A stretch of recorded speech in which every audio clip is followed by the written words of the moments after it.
Halo, assalamualaikum. Selamat pagi, siang, sore atau malam.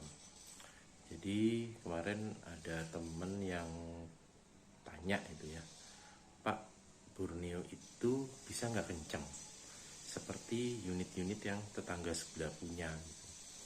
Jadi iklan mereka kan powerful lah. Bahkan ada yang saya nggak tahu real atau tidak, benar atau tidak, di angka 1500 fps ya, kaliber. Kita bicara kaliber yang normal ya, 4,5, bukan kaliber yang heboh itu.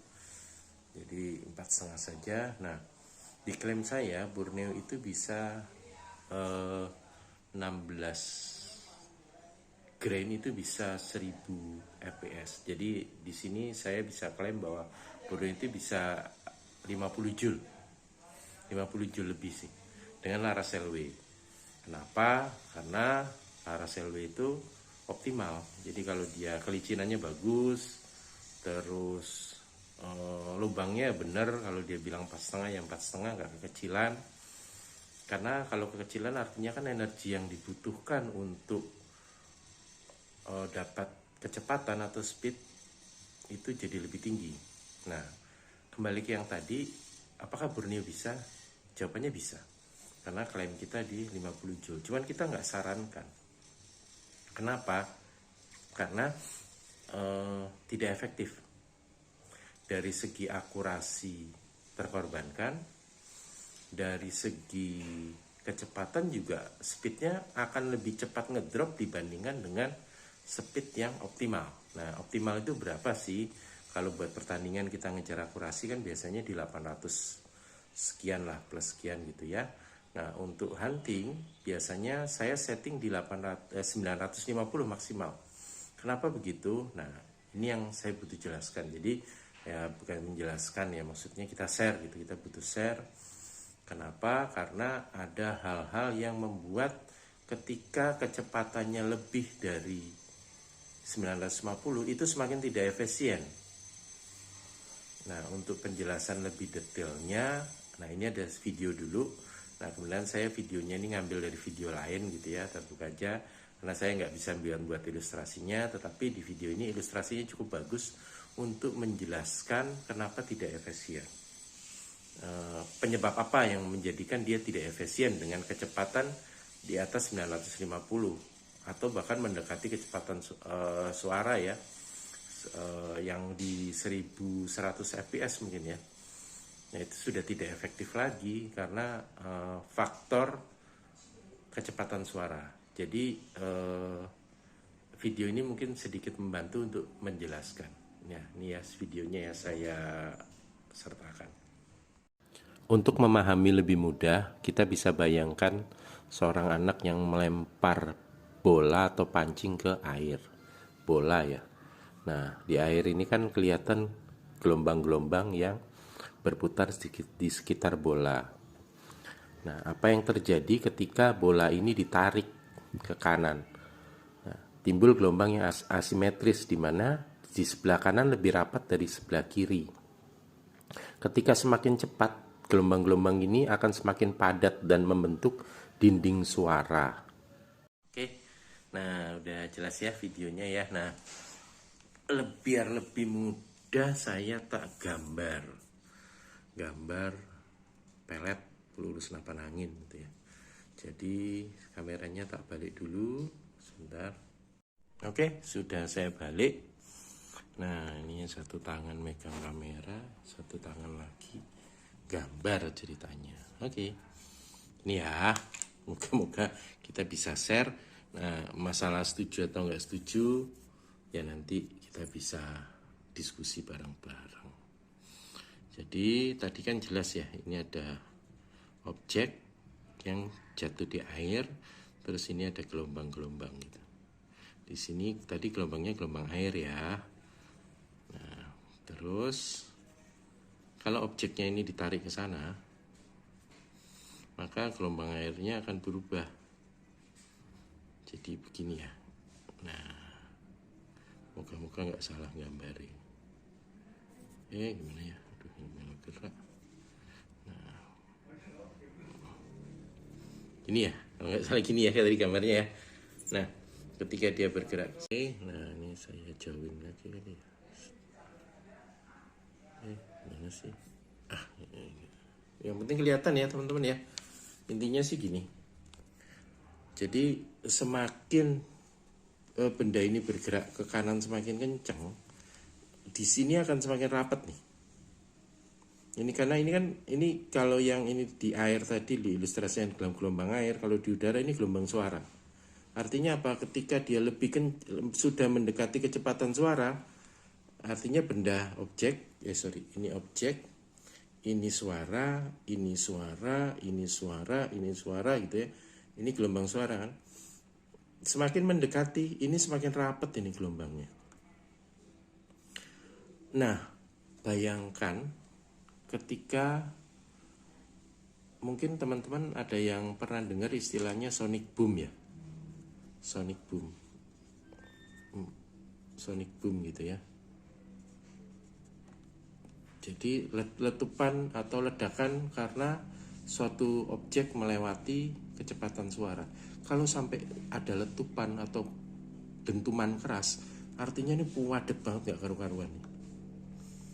Si gelombang suaranya padat sekali. Nah, artinya apa? Semakin padat ini, artinya kan hambatannya semakin besar dong. Benar gak? Jadi itu kenapa kita membatasi kecepatan di settingan Borneo pelet itu cuma di angka 950 fps. Kan kecepatan peluru tuh kalau nggak kecepatan suara tuh kalau nggak salah 1150 ya atau 1100 1000 yang angka seginian lah fps. Saya lupa, nanti coba tolong dikasih komentar lah gitu ya. Berapa sih kecepatan suara yang benar? Artinya apa? Semakin mendekati angka ini, kepadatan di depan pelet itu semakin tinggi. Ketika kepadatannya lebih tinggi, artinya dia butuh desain khusus untuk nembus, atau hambatannya akan semakin besar. Sorry, ada pesan kekok. Nah, kalau hambatannya terlalu besar, artinya apa? Ya, si peluru itu yang harusnya dia bisa jarak lebih jauh, dia jadinya turun gini karena dihambat terus kan, di depannya dihambat. Semoga mudeng ya apa yang saya maksudkan di sini ya. Jadi itu alasan kenapa kita tidak mengisyaratkan speed lebih dari 950 fps. 1000 aja sebenarnya udah terlalu kencang. Jadi kalau diperhatikan peluru dengan kecepatan 1000 sama 950 itu rasanya akan lebih jauh yang ini loh, yang 950 dibandingkan yang 1000. Karena hambatan yang 1000 itu sudah lebih padat dari 950. Optimalnya semakin berkurang. Nah, apakah bisa peluru dibuat untuk lebih kencang dari kecepatan suara? Bisa. Yang jadi masalah adalah peluru senapan angin itu kan desainnya begini ya. Semoga saya nggak salah gambarnya. Dia kan desainnya itu bulat depannya, kemudian gini ya. Terus ada roknya begini, benar ya? Seperti ini ya. Nah, bayangkan ini produk depannya bulat, ngantem sesuatu yang padat, ya nggak efektif. Itu alasan kenapa kalau kita sedikit melenceng dari senapan angin, peluru senapan api dibuat begini kan, dibuat begini. Nah, lancip tujuannya apa? Untuk menembus dinding suara. Kemudian apakah cukup dengan bentuk seperti ini saja? Tentu tidak, karena bagian belakangnya juga harus dibuat. Bagian belakang saya gambar di tempat lain. Bagian belakangnya harus dibuat begini nih, botel. Nggak tahu ini buram apa nggak nanti videonya. Semoga nggak ya. Nah, dibuat ini ada sudutnya gini. Nah, sudutnya berapa? Cari referensinya sendiri ya. Kalau mau ngebut ya bentuknya harus gini.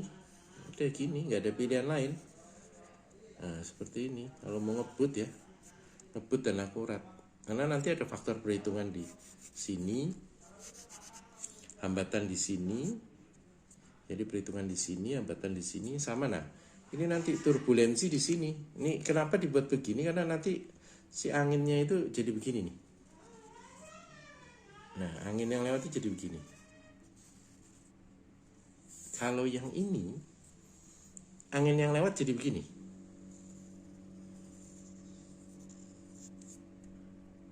Nah, ini turbulen. Turbulen itu maksudnya angin yang gerakannya kita tidak bisa prediksi. Ini pengaruhnya nanti di akurasi ya. Akurasi kalau besar kanan, besar kiri, pelurunya menyon nggak karu-karuan nanti bentuknya. Pergerakannya. Jadi ini kan jadi muter yang ini, terus di sini jadi hampa ya, mempengaruhi speed. Semakin kencang ini semakin besar, udah kayak rem aja ini malah.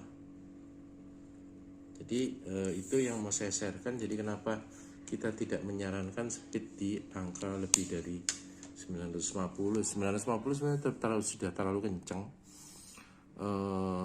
Kalau kita sih saran ya 950 lah maksimal, karena ya ini faktor ini tadi, dinding suara yang terbentuk. Dinding suara, bayangan, dinding kan artinya keras ya. Ketika ditabrak sampai keluar sonic boom, artinya kan keras banget. Nah, peluru kan cuma timah. Wajar ketika speednya terlalu tinggi, efisiensinya berkurang, akurasinya berkurang, seperti itu ya. Jadi di sini saya cuma share, udah lama sih saya ingin sharekan ini, cuman ya takutnya ada yang biasa ngiklan kebut-kebutan kan jadi merasa terganggu ya. Tapi ya sudahlah, kalau harus terganggu, yang penting saya menyampaikan apa yang ada di pikiran saya. Ya wis, kalau gitu teman-teman, kita balik lagi. Baliknya gimana ya? Nah, gini aja. Ya wis teman-teman, oke, itu aja yang mau saya sampaikan. Intinya speed kita cari yang optimal, karena ini kita bicara senapan angin. Akurasi, kalau ada yang mau kebut-kebutan ya boleh, cuman tentu tidak efektif, itu aja sih. Ya teman-teman, saya terima kasih banyak. Moga-moga ya kita bisa saling berbagi, memberikan informasi yang sesuai, yang tepat gitu, nggak cuman ngejar heboh gitu ya. Itu aja sih. Terima kasih teman-teman. Assalamualaikum warahmatullahi wabarakatuh.